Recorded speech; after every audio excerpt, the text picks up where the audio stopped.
العلم هو النور الهادي والمفتاح لكل الخير من يريد الله به خيرا. بسم الله الرحمن الرحيم. بل للسيوف بأن يكون سميها في أصله وفرنده ووفائه. من ترکیب نحوی مبتدا ہے. للسیوفی جار مجرور سے مل کر یضمن یا یکفل فعل محذوف کے متعلق ہوگا. آگے با بِأَن یکون با حرف جار ہیں، ان مصدریہ ہیں، ان لن کے اذن. یکون فعل ناقص و ضمیر پوشیدہ اس کا اسم. سمیہ مرکب اضافی سے مل کر مرکب اضافی ہو کر اس کی خبر بنے گا. سمیہ مضاف، ضمیر مضاف الیہ، مضاف مضاف الیہ سے مل کر خبر ہوا یکون فعل ناقص کی. پھر آگے فی اصلہ و فرندہ و وفائہ. فی حرف جار، اصلہ مضاف مضاف الیہ سے مل کر یہ معطوف علیہ بنے گا. واو عاطفہ، فرندہ و وفائہ یہ جو ہے تو ہم اضافتوں کے بعد معطوف علیہ معطوف سے مل کر معطوف ہوا اصلی معطوف علیہ کا، اور پھر اصلی معطوف علیہ اپنے معطوف سے مل کر مجرور ہوا فی حرف جار کا، اور جار مجرور سے مل کر متعلق ہوگا یکون فعل ناقص کی. متعلق ہو ظرف لغو ہوا جیسا کہ آپ جانتے ہو. پھر جملہ اسمیہ خبریہ ہو کر مجرور ہوا بحرف جار کا. پھر بحرف جار اپنے مجرور سے مل کر متعلق ہوگا یضمنو کا، متعلق ثانی بنے گا. اور پھر جملہ فعلیہ خبریہ ہو کر یہ مبتدا ہوگی خبر ہوگی مبتدا کی، اور پھر یہ مبتدا خبر مل کر جملہ اسمیہ خبریہ ہوگا. حل لغات کیے دیتے ہیں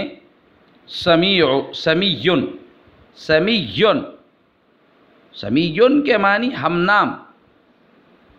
میرا نام زاہد ہے، آپ میں سے کسی کا نام اگر زاہد ہو تو زاہد نامی و طالب علم میرا سمی اور میرا ہم نام ہوگا. سمجھ میں آ گئی ہوگی بات. سمی یسمی تسمیتاً باب تفعیل سے ہے. نام رکھنا، نام دینا، نام زد کرنا، موسوم کرنا. اصلن جو آگے آیا ہوا ہے، اصلن کی جمع اصولن آتی، جڑ بنیاد کو کہتے ہیں. فرندن جمع فراندو ہے. اصل معنی ہے جوہر، اصل معنی ہے جوہر.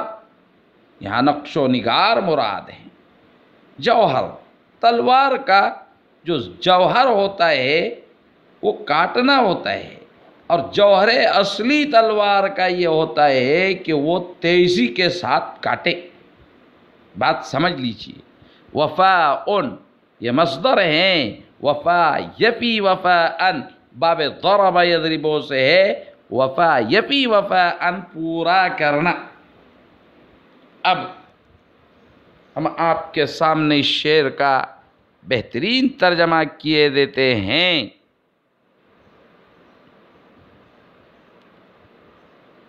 جو تقریری عبارت کے ساتھ حل عبارت کیا گیا ہے اسے پیش نظر رکھتے ہوئے ترجمے پر ذرا دھیان دیں. من للسیوف من یضمن للسیوف ویکفل للسیوف بأن یکون سمیہا. تلواروں کے لیے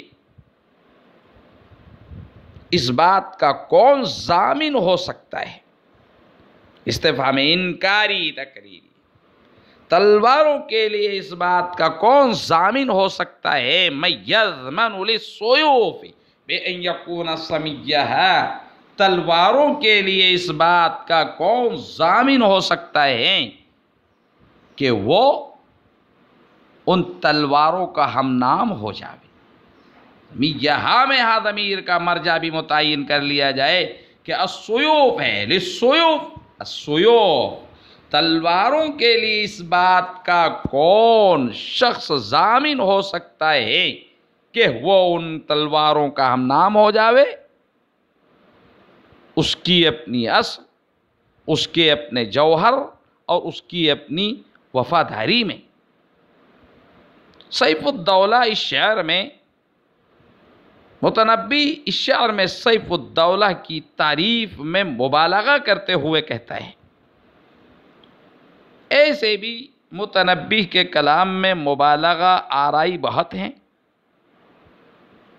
منتخبات میں یہ شعر جو مبالغہ آرائی سے پر ہیں وہ حذف کر دیے گئے ہیں، اس کی مثالیں بھی پیش کی جا سکتی ہیں۔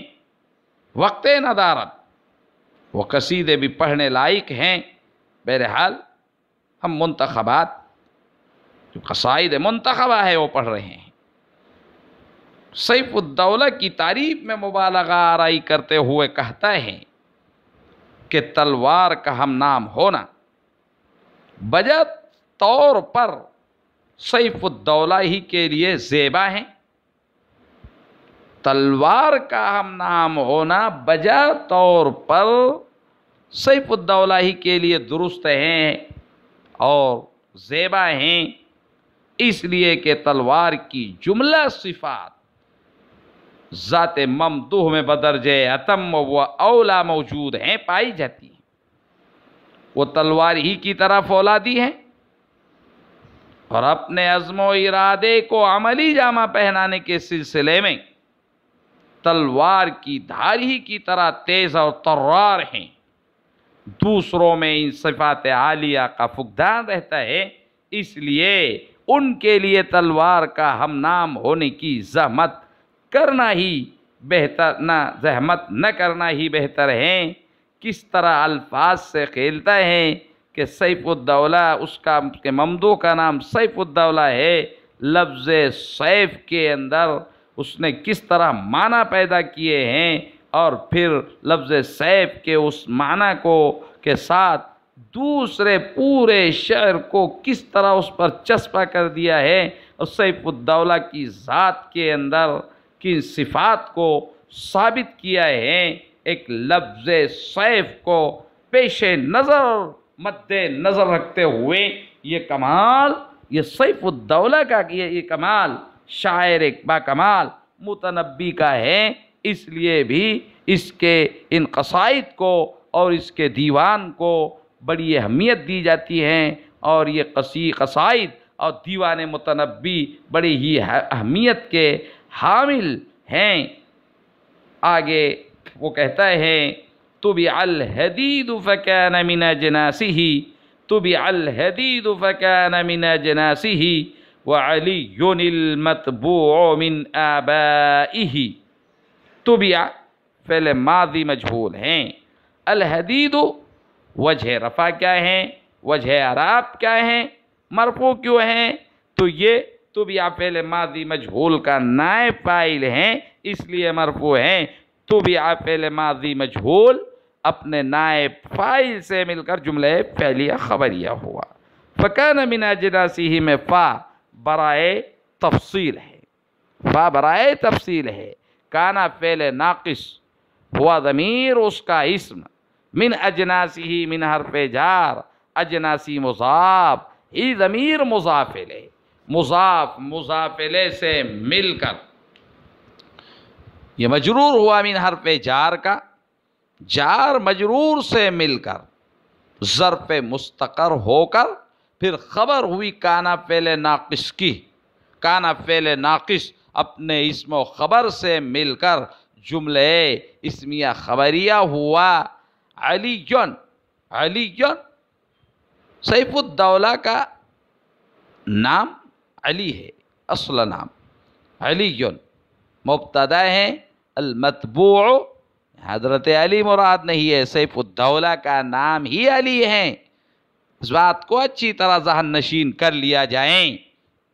المتبوع حضرت علی کا نام آیا، جن طلبہ کو نہ ترجمے کا پتہ ہے، نہ لغات کا، نہ وجوہ اعراب کا کوئی پتہ نہیں، وہ دھیان ہی نہیں دیتے، محنت سے پڑھتے نہیں، تو وہ کاپیوں کو، جوابی کاپیوں کو پر کرنے کے لیے حضرت علی کے اوصاف لکھ دیتے ہیں۔ اس سے بھی آگے کمال کی بات تو یہ ہے، ہنسی کی بات یہ ہے کہ بہت سارے اس کو علی بھی نہیں پڑھ پاتے، وہ اعلیٰ پڑھتے ہیں، تو حروف جارہ کے فضائل چالو کر دیتے ہیں۔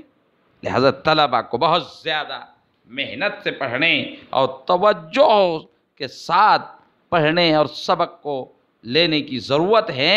المتبوع اس میں مفعول ہے، لیون المتبوع من آبائه اس میں مفعول، متبوع متبوعان متبوعون متبوعۃ متبوعتان متبوعات، من حرف جار ہے، آبائه آبا مضاف، یہ ضمیر مضاف الیہ، مضاف مضاف الیہ سے مل کر مجرور ہوا، من حرف جار کا، جار مجرور سے مل کر یہ متعلق ہوا متبوعن اس میں مفعول کے، پھر علی کی خبر بنے گا، اور پھر جملہ اسمیہ خبریہ ہوا مبتدا خبر مل کر حل لغات۔ دیکھیے تبع یتبع تبعا ڈھالنا، سانچے میں کسی شے کو ڈھالنا، باب فتح ہے یفتح سے، اجناس جمع ہے جنسن کی، جنس اصل کو کہتے ہیں، کسی بھی شے کی جو اصل ہوتی ہے، جنس۔ الحدید جمع حدائد لوہا کے معنی میں ہیں، مطبوع سے غیر اس میں مفعول ہے، جیسا کہ ہم نے بحث اس میں مفعول بھی آپ کے سامنے نکالی ہے اور آپ کو پڑھ کر بتائی ہے، تبع کا اس میں مفعول ہے، تبع یتبع تبعا ڈھالنا، اور متبوع ڈھالا ہوا وہ شخص جس کو ڈھالا گیا ہو۔ آبا جمع ہے ابن کی، خاندان کے قدیم لوگ، آبا و اجداد، باپ دادے۔ علی سیف الدولہ کا نام ہے، جیسا کہ ہم نے ابھی آپ کو بتلایا ہے۔ متنبی یہ کہتا ہے کہ طبع الحدید فکان من اجناسہ، لوہا ڈھالا گیا، لوہا ڈھالا گیا تو وہ اپنی ہی جنس میں سے رہا، لوہا ڈھالا گیا تو وہ اپنی ہی جنس ہی میں سے رہا، اور علی یعنی سیف الدولہ اپنے آبا و اجداد ہی سے ڈھلا ہوا ہے۔ اس شعر میں بھی متنبی سیف الدولہ کی تعریف کر رہا ہے، کہتا ہے کہ خالص فولاد سے جو چیز بھی چاہے ڈھال لی جائے، اس کا خالص ہونا اپنی جگہ باقی رہے گا، بیاناچے بیان۔ اس لیے علی جو اپنے آبا و اجداد اور اسلاف اور اگلے بڈھوں باڈوں سے ڈھلا ہوا ہے، تو اس کے اجداد کی، اس کے آبا و اسلاف کی اور اگلے بڈھے باڈوں کی ساری اجداد، ساری خصوصیات اور اجداد کی ساری خصوصیات اس میں باقی رہنی چاہیے، اور وہ باقی ہیں، جس طرح لوہے کو ڈھال کر تلوار بنائی گئی۔ تلواروں کا ہم صفت اور ان کا ہم اصل بتاتے ہوئے کہتا ہے کہ جس طرح لوہے کو ڈھال کر تلوار بنائی گئی، تلوار کے اندر لوہے کی صلابت اور فولادیت باقی ہیں، یعنی اصل شے میں کوئی فرق نہیں آیا۔ بعینی اسی طرح سیف الدولہ بھی مزد و شرافت، جوامردی، شجاعت و بہادری میں اپنے پیش رو بزرگوں کے اور اسلاف کے نقش قدم پر ہیں، اور انہی کی طرح زندہ دل اور پاکیزہ اصل ہیں۔ اگر دیکھا جائے تو اس شعر میں سیف الدولہ سے تجاوز کر کے اس کے خاندان کی بھی بڑائی اور تعریف کی گئی ہے۔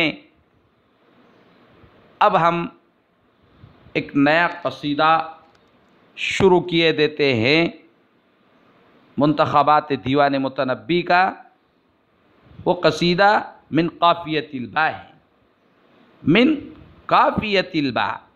آپ کتاب میں دیکھ رہے ہو یا جو کچھ ہم آپ کے اس آئیڈیو میں ڈال رہے ہیں، ورق اس کے کتاب کے صفحات، من قافیت الباء، یہ قصیدہ قافیت الباء ہیں، یعنی اس شعر، اس قصیدے کے جتنے اشعار ہیں تو ان قصیدے کے تمام ابیات اور اشعار کا حرف اخیر ردیف قافیہ با ہے، اس لیے من قافیت الباء ہیں۔ وقال، متنبی نے یہ اشعار کب کہے؟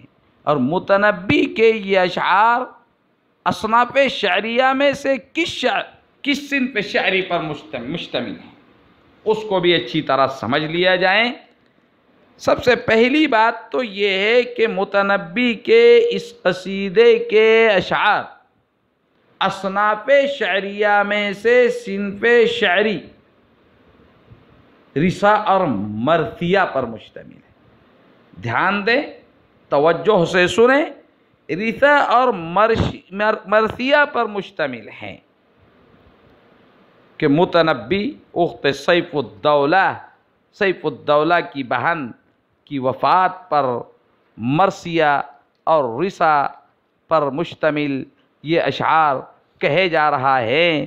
متنبی کے یہاں بہت سارے اصناف شعریہ ہیں اور ان سارے اصناف شعریہ کا جائزہ لے کر ان اصناف شعریہ میں متنبی کے جو بھی خاصیات ہو سکتی ہے، جو اس کے اندر پہلو ہو سکتے ہیں، ان کو باقاعدگی کے ساتھ اجاگر کیا گیا ہے۔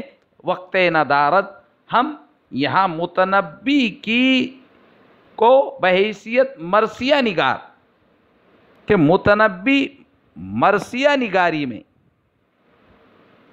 کیا تھا، کیسا تھا، اس کے رثا میں، اس کے مرثیہ پر مشتمل قصیدے میں اور اشعار میں کیا خوبیاں تھی، کیا کمی اور زیادتی تھی، کتنی روح اور کتنا پاور اس کے اندر تھا، کتنا سوز و گداز تھا، کم تھا، زیادہ تھا، اس طور سے اسے جاننے کی کوشش کیے دیتے ہیں۔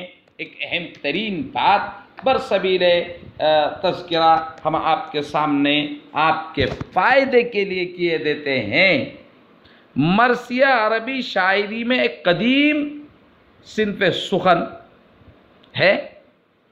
عرب میں بعض شاعر ایسے بھی ہوئے ہیں جنہوں نے زندگی بھر مرثیے ہی لکھے ہیں۔ دو نام بہت مشہور ہیں، ایک شاعرہ خنسہ، حضرت خنسہ رضی اللہ عنہ، اور دوسرا نام متم ابن نویرہ کا آتا ہے، کہ مرثیہ نگاری میں اور مرثیہ لکھنے اور کہنے میں یہ دو شاعر اپنے کلام کے اندر جو سوز و گداز رکھتے ہیں، ان کی وہ اپنی مثال آپ ہیں، ان کا کوئی ثانی نہیں۔ ایک شاعرہ خنسہ اور دوسرا نام متم ابن نویرہ کا آتا ہے۔ ان دونوں نے بڑے دلدوز مرثیے لکھے، وہ جہاں جاتے یہی مرثیے سناتے، ان کے اندر برجستگی ہوتی، ارتجالاً مرثیہ کہتے۔ وہ تاریخ کے ادب عربی کو بھی پڑھنے کی ضرورت ہے۔ پہلے بھی ہم کہہ چکے ہیں، خود بھی روتے اور دوسروں کو بھی رلاتے۔ یہ مرثیے سوز و گداز میں ڈوب کر دل کی گہرائیوں سے لکھے گئے ہیں، اس لیے ان میں سوز و گداز بھی ہے اور تاثیر بھی ہے۔